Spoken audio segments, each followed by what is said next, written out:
호주 고용법이 정말 복잡한 고용법으로 유명하고요. 페어워크 옴부ds맨이나 커미션 사람들이랑도 얘기를 해보면 웬만한 호주법 지키면 뭐 세계 어디 가도 문제가 없다라고 얘기할 정도로 보호가 잘 돼 있다고 보시면 됩니다. 그래서 몇 가지 토픽을 나눠봤는데요. 첫 번째는 NES라 그래서 그 국가 고용 기준, 그 내셔널 임플로이먼트 스탠다드입니다. 10가지로 나눠져 있는데요. 이거는 호주 모든 그 임플로이들한테 적용된다라는 기본적인 권리들입니다. 그거를 파악을 하셔야 되고요. 그 다음에 이제 어워드라 그래서 이제 산업별 단체 협약이라고 번역을 해봤는데요. 어워드가 어떻게 적용되는지, 어떤 어워드들이 있는지에 대해서도 간단히 설명을 해드리겠습니다.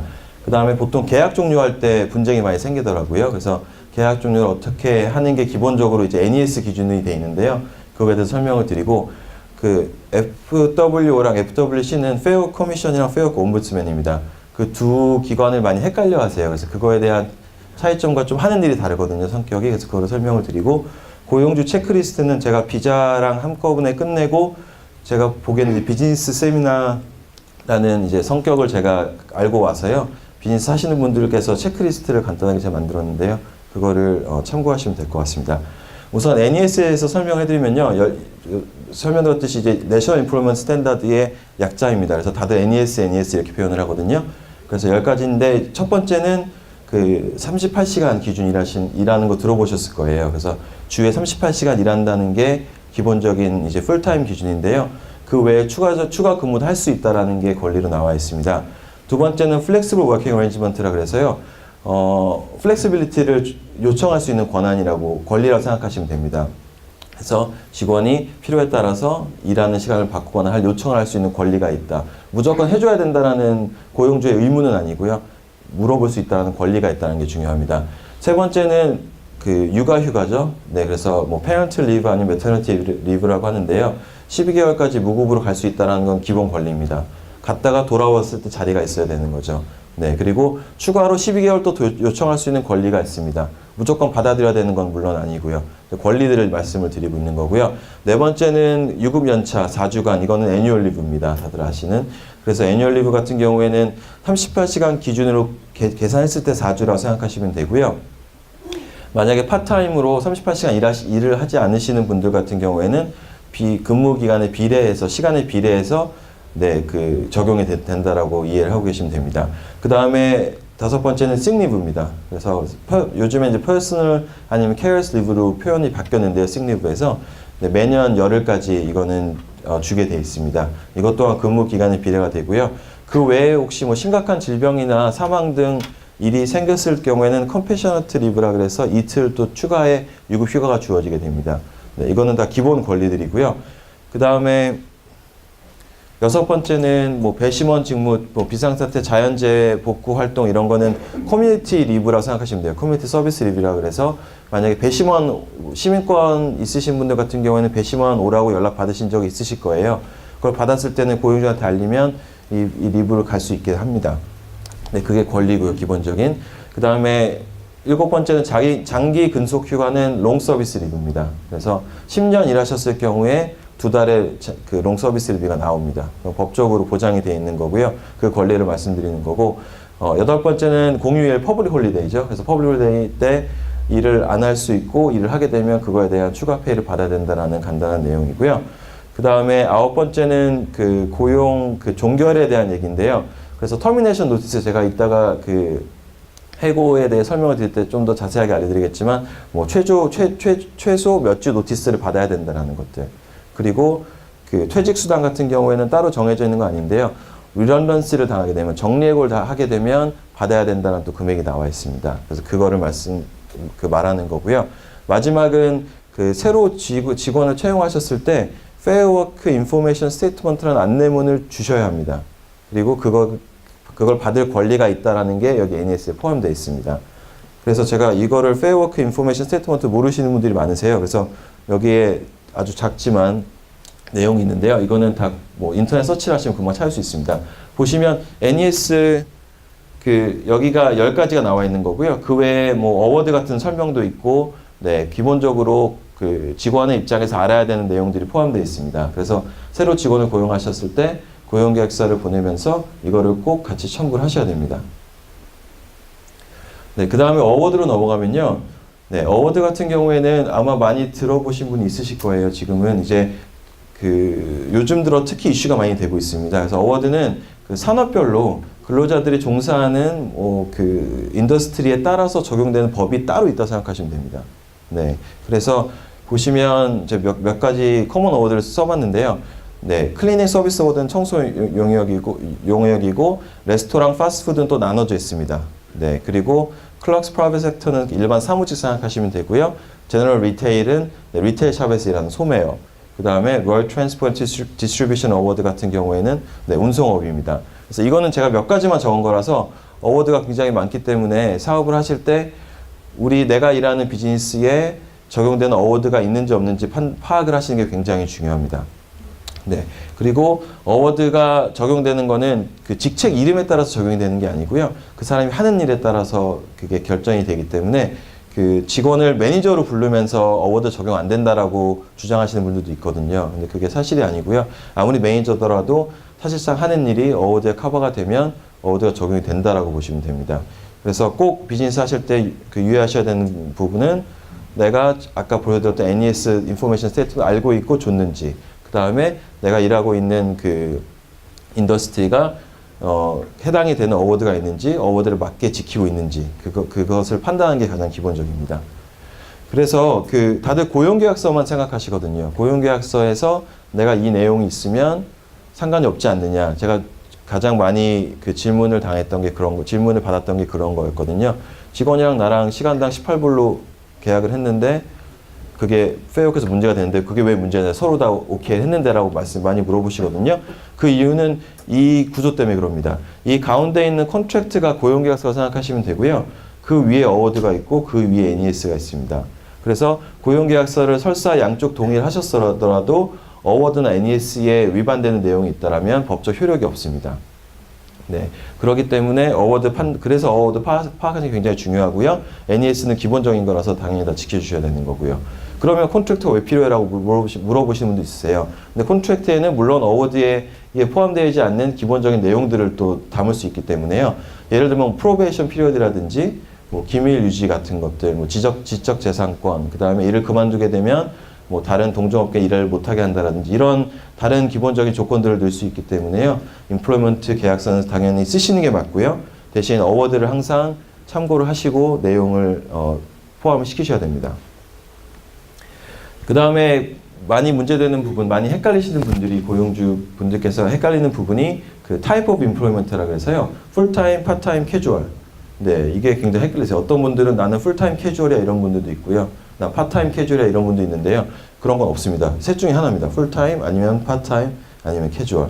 그래서 풀타임 기준은 되게 간단한데요. 38시간 이상이라고 보시면 돼요, 매주. 그래서 개런티 아워즈라고 그래서요. 이게 38시간씩 항상 보장이 돼 있는 시간 일하시는 분들이고요. 그 다음에 실제 근무 시간은 합의하는 내용이 있지만 보통 38시간 이상 하게 되면 오버타임 이런 게 발생할 수 있기 때문에 38시간 기준 생각하시면 됩니다. 그리고 NES에서 보여드렸던 그런 혜택들, 애뉴얼 리브라든지 이런 것도 다 당연히 받는 거고요. 풀타임이랑 파타임이랑 다른 거는 시간만 다릅니다. 그래서 38시간 이하인 분들. 근데 38시간 예를 들어서 학생비자 같은 분들은 주당 20시간씩 일하시거든요. 그래서 20시간씩 딱 정해져 있고 그 스케줄에 맞춰서 일하시는 분들 같은 경우에는 파타임으로 간주가 되고요. 그리고 파타임 직원분들 같은 경우에도 풀타임 분들과 동일한 혜택을 받되 대신 시간에 따라서 비례를 한다고 생각하시면 됩니다. 예를 들어서 애뉴얼 리브는 38시간 기준이면 4주잖아요. 근데 20시간 기준이면 2주 미만으로 되겠죠. 네, 그렇게 이해하시면 됩니다. 그리고 가장 문제되는 게 이제 캐주얼인데요. 그러니까 제가 제 경험상 말씀드리면 캐주얼이랑 파타임이랑 굉장히 많이 헷갈리세요. 그래서 캐주얼은 어떻게 이해하면 되냐면 우선은 시간은 보통은 38시간 이하인 분들이 많아요. 근데 38시간일 수도 있고 이상일 수도 있습니다. 왜냐하면 캐주얼은 말 그대로 캐주얼한 거기 때문에요. 그래서 고용주 입장에서는 정말 일이 바쁠 때 캐주얼 인플로이들을 더 씁니다. 그리고 일이 없으면 안 쓰죠. 그런 분들은 캐주얼이라고 보시면 돼요. 그래서 되게 불규칙한 스케줄이라고 보시면 됩니다. 그래서 매주 시간이 일하는 게 다르고 그렇기 때문에 보장된 근무 시간이 없다. 근데 파타임은 보장된 근무 시간이 있거든요. 그래서 그게 제일 큰 차이고요. 네. 캐주얼 인플레이 같은 경우에는 병가나 연가의 혜택이 없습니다. 네. 그걸 따로 받을 수도 없고, 그 다음에 그 스케줄 일하는 것마다 그게 사실 실질적으로 고용이 시작됐다가 바로 끝나는 거예요.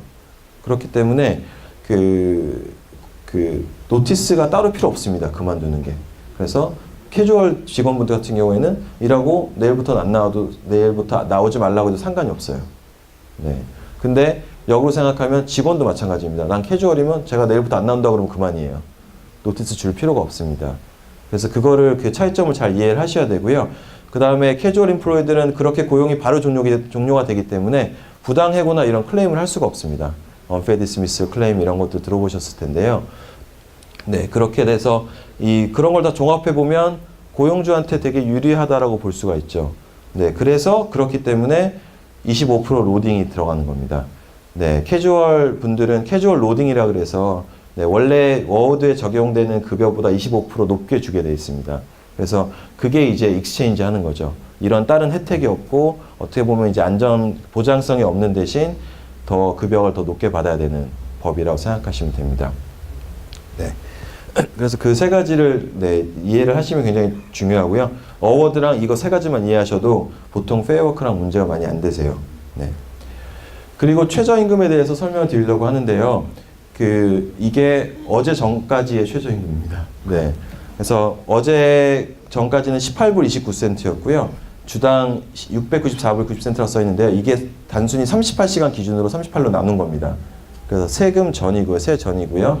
말씀드렸듯이 캐주얼 직원은 여기에 25% 이상 붙어야 되는, 25% 최소 붙어야 되는 거예요. 그래서 캐주얼 직원들은 18불 29가 또 최저임금이 아닌 거죠.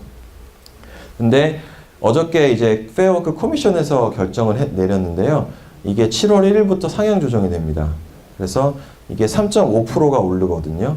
그래서 7월 1일부터 상향 조정이 되고, 그러니까 어저께 밤에 페어워크 옴부드스맨에서 이메일이 오더라고요. 그래서 어워드도 맞춰서 올라갈 겁니다. 네, 그래서 그 어워드 금액상 오른 것도 이제 페어워크에서 한 2주 정도 안에 다 보내준다라고 했었거든요. 그래서 그런 걸 참고하시는 게 중요하고요. 그리고 어워드에 있는 나와 있는 최저임금은 말 그대로 최저임금입니다. 그러니까 이 금액보다 더 주면 상관이 없는 거예요. 근데 그거보다 덜 주게 되거나 잘못 계산해서 주게 될 경우 어워드를 어기는 거가 되기 때문에 그때 이제 페어워크 옴부드스맨에서 문제를 삼는다고 이해를 하시면 됩니다. 네, 그 다음에 고용 종류에 대해서 간단히 설명을 드리겠습니다. 이건 NES에 나와 있는 건데요.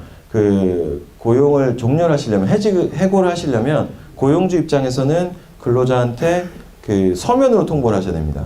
네, 구두로 하시면 안 되고요. 라이팅으로 하시게 돼 있고요. 대신 직원이 그만둘 때는 구두로도 가능합니다. 네, 그래서 그거를 파악을 계셔야 되고요. 노티스 기간은 이렇게 정해져 있습니다. 뭐 한 달 노티스, 뭐 2주 노티스 이렇게 말 많이 하시는데요.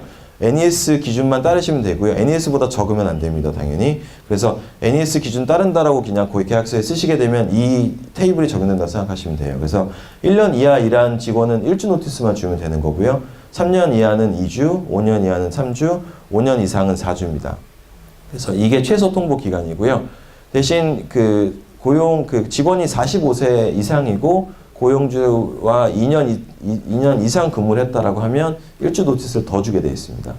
그래서 만약에 예를 들어서 직원이 만 46세 직원이 5년 이상 일하신 직원이면 4주가 아니고 5주 노티스를 주셔야 되는 겁니다. 네. 그 다음에 제가 아까 설명드렸던 부분인데요. 고용계약서에 보통 터미네이션 노티스 기간을 쓰거든요. 근데 그 기간은 당연히 NES보다는 더 기셔야 되고요. 당연히 길어야 되고, 짧은 건 당연히 안 됩니다. 제가 아까 말씀드렸던, 만약에 고용계약서에 1주 노티스 되고 끝나게 돼 있다라고 써 있거나 2주 노티스 되고 써 있다라고 하면, 직원이 만약에 1년이나 3년 이상 일한 직원들한테는 그러면 NES를 어기게 되는 거겠죠. 네. 그래서 그거를 유의를 하셔야 됩니다.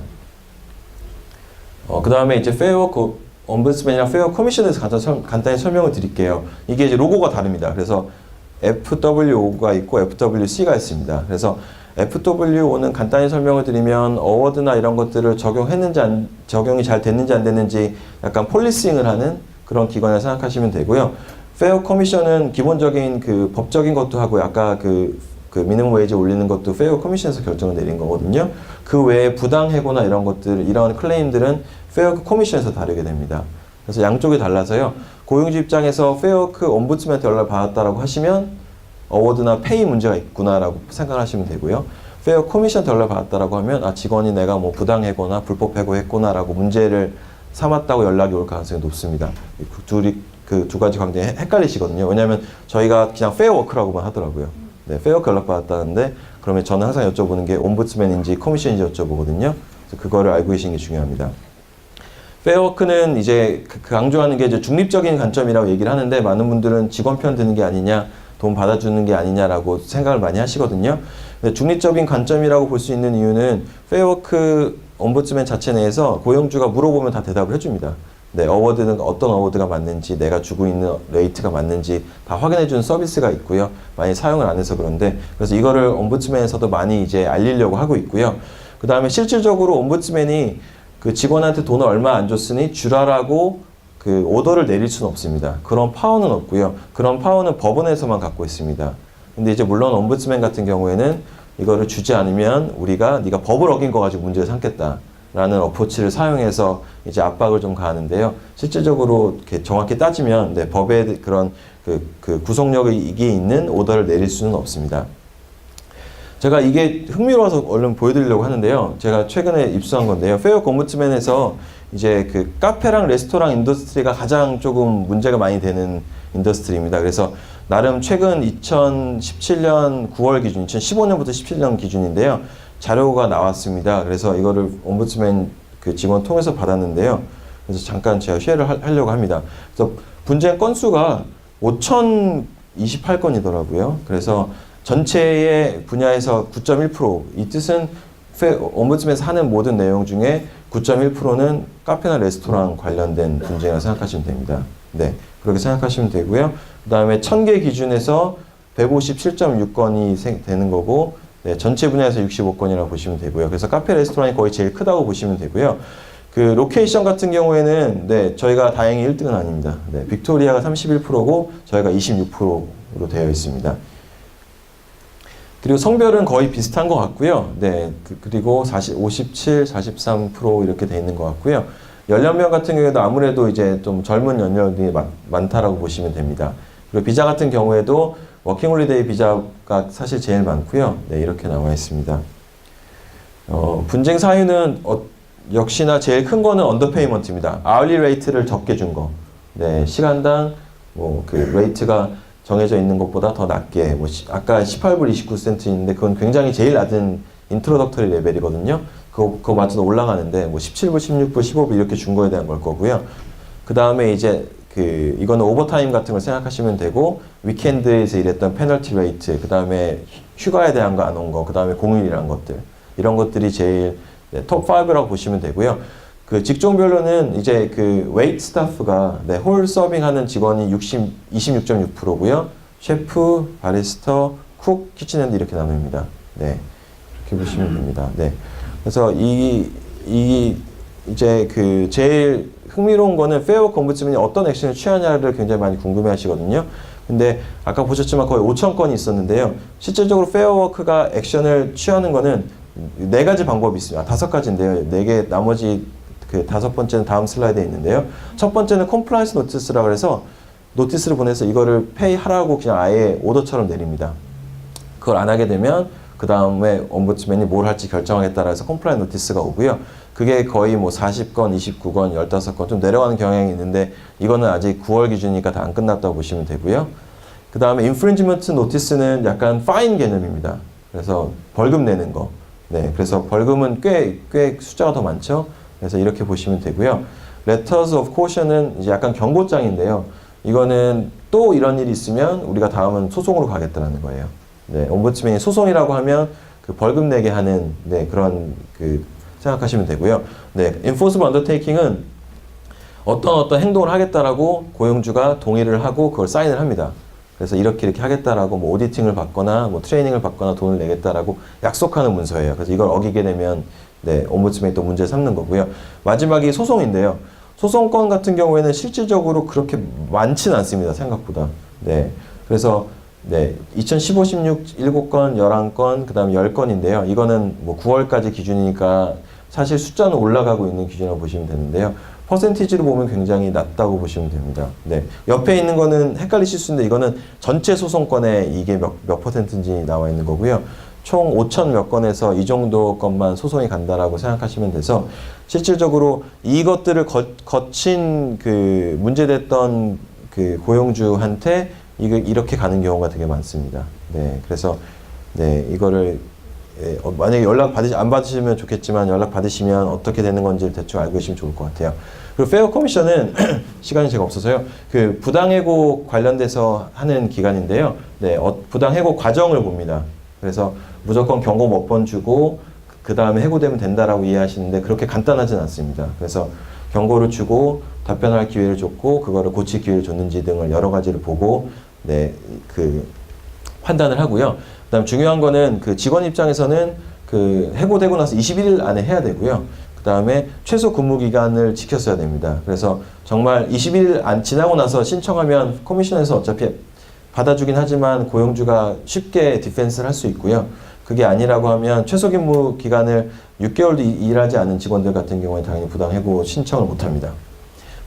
네, 그리고 네, 이건 같은 거고요. 그다음 불법 해고 같은 경우에는 그 부당하게 해고가 된 거 말고 그 외에 다른 이유들 있잖아요. 뭐 노조 가입이라든지 뭐 성별 때문에 나이나 뭐 이런 피부색 때문에 이런 것들 때문에 다른 이제 정말 불법적인 요소가 있는 경우에 해고됐을 경우에도는 unlawful termination에서 unfair dismiss랑 다릅니다. 네.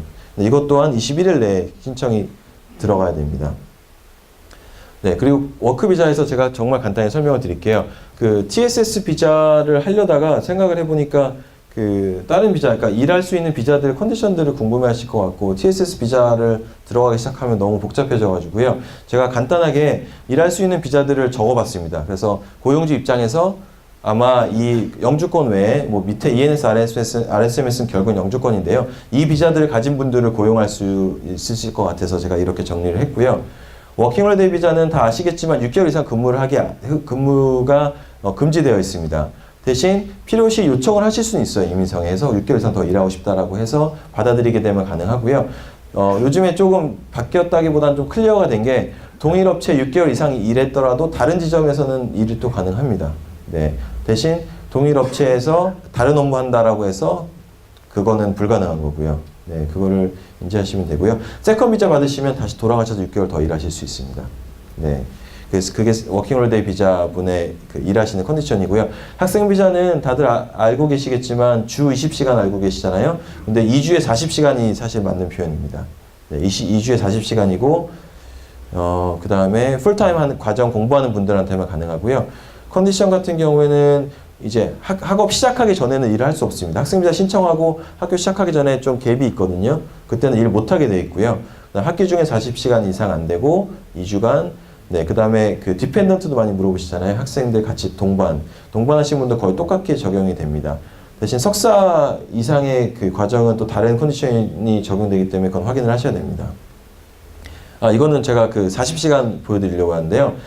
그 만약에 week 1에 15시간 일하고 week 2에 25시간 그 다음에 25, 10 일하셨으면 이게 40이고 이게 35니까 괜찮다고 보실 수 있잖아요. 2주 40이니까. 근데 이거를 보셔야 됩니다. 이렇게도 이어집니다. 네, 그렇게 되면은 그게 브리치가 되기 때문에요. 그거를 조심하셔야 됩니다. 네, 485 비자, 졸업생 비자는 두 가지 스트림이 있는데요. 그레이저트 워크 스트림이 있고 네, 포스터디 워크 스트림이 있습니다. 우선은 기간이 다르고요. 비자 유효 기간이 그레이저트 워크 스트림 비자 같은 경우는 18개월이고요. 그 다음에 템포러리 비자 같은 경우에는 2년에서 4년까지 나옵니다. 그래서 이거는 어떤 이제 퀄리피케이션을 딴 데에 따라 정해지고요.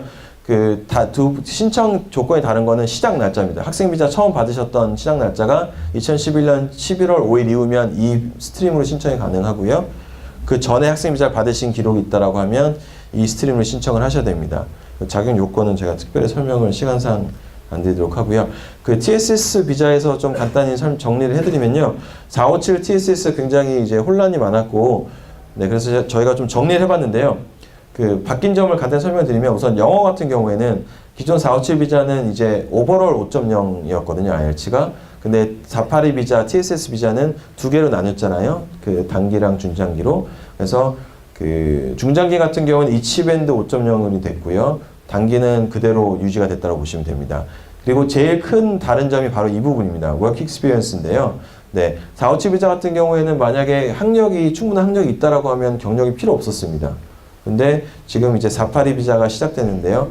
482 비자는 무조건 최소 2년의 경력이 필요합니다. 네, 그래서 그 2년 경력이 필요하기 때문에 실질적으로 많은 학생분들이 학교 졸업을 하고 퀄리피케이션을 따셨는데 2년 경력이 없어서 482 비자 신청을 못 하시는 지금 상황이 발생되고 있습니다.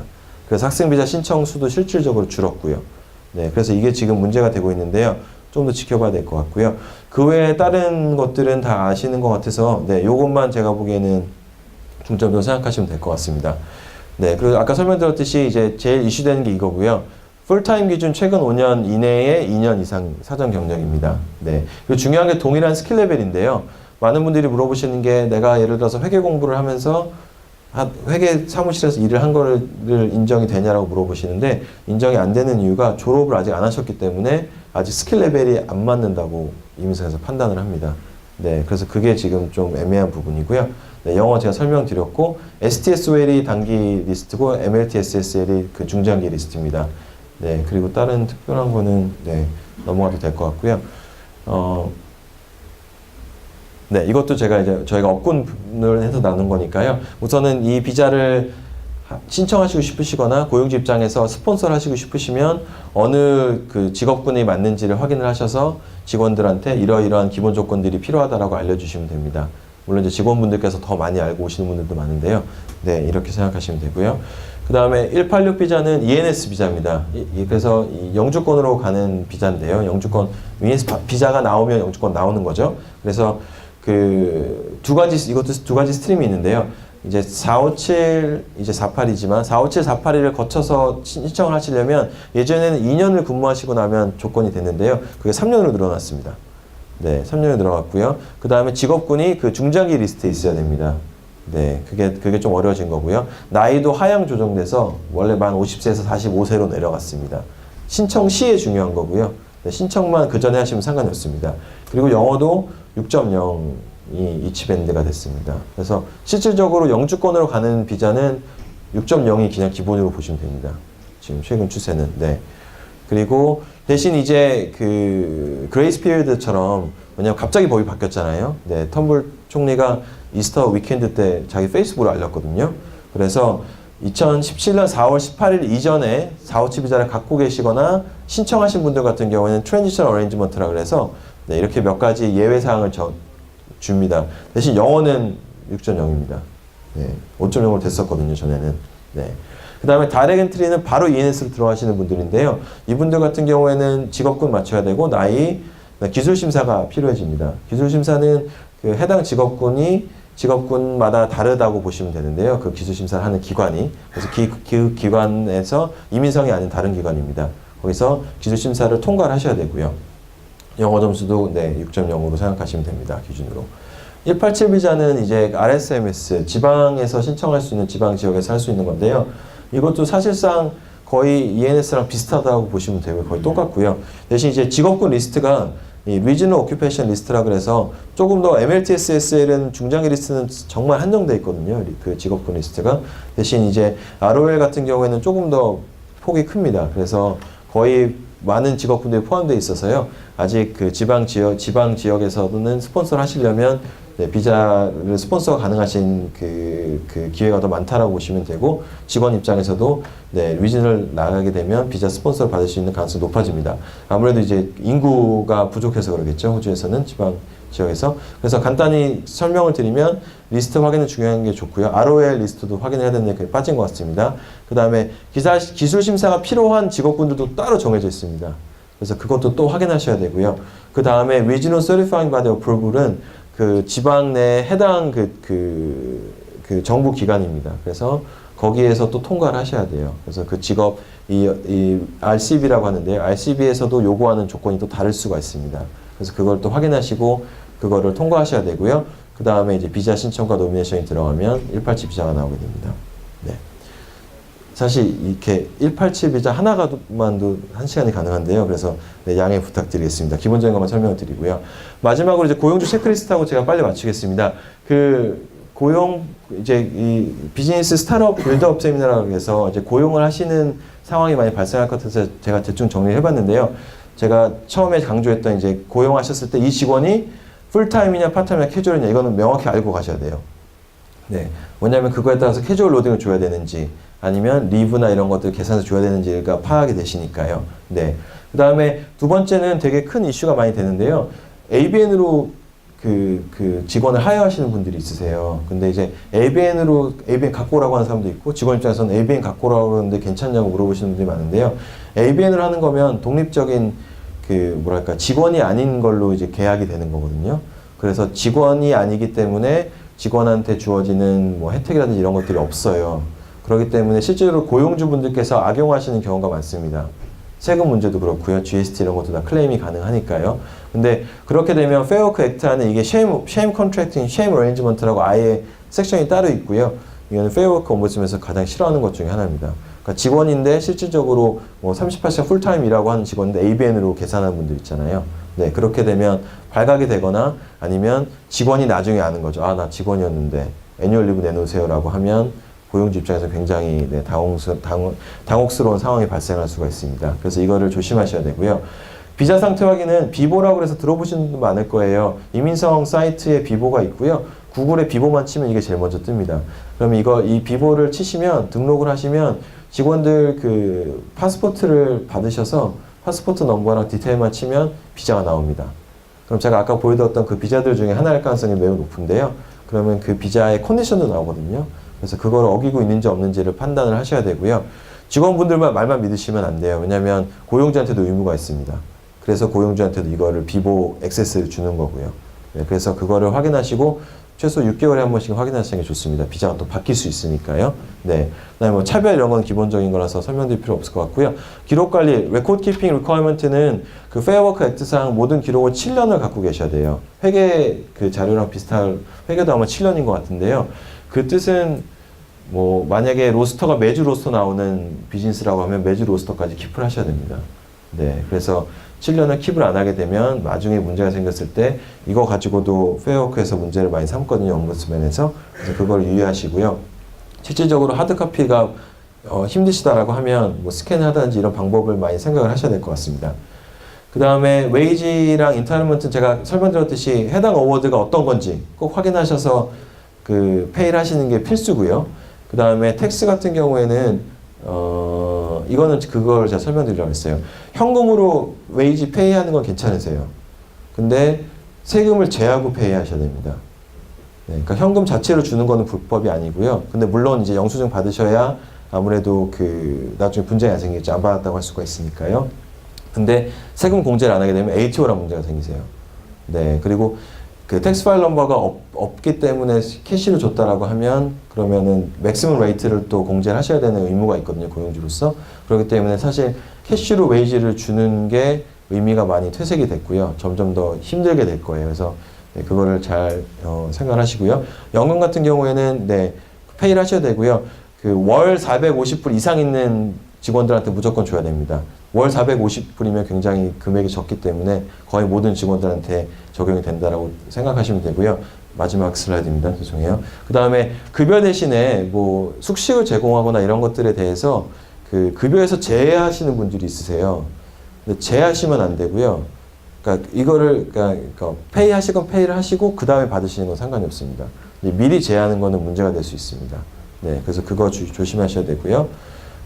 그 다음에 직원이 이제 뭔가 실수를 하거나 사고를 쳤거나 그랬을 경우에 그거에 대한 뭐 보상금이라든지 뭐 그 인슈런스 액세스피라든지 이런 뭐 그런 변상하는 거를 제외하시는 분들이 있으세요.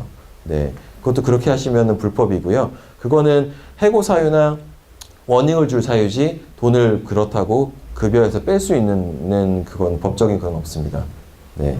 그 다음에 마지막으로는 당연히 안전한 업무 환경을 제공하셔야 되는 의무가 있으시고요. 네. 이상입니다. 네, 감사합니다.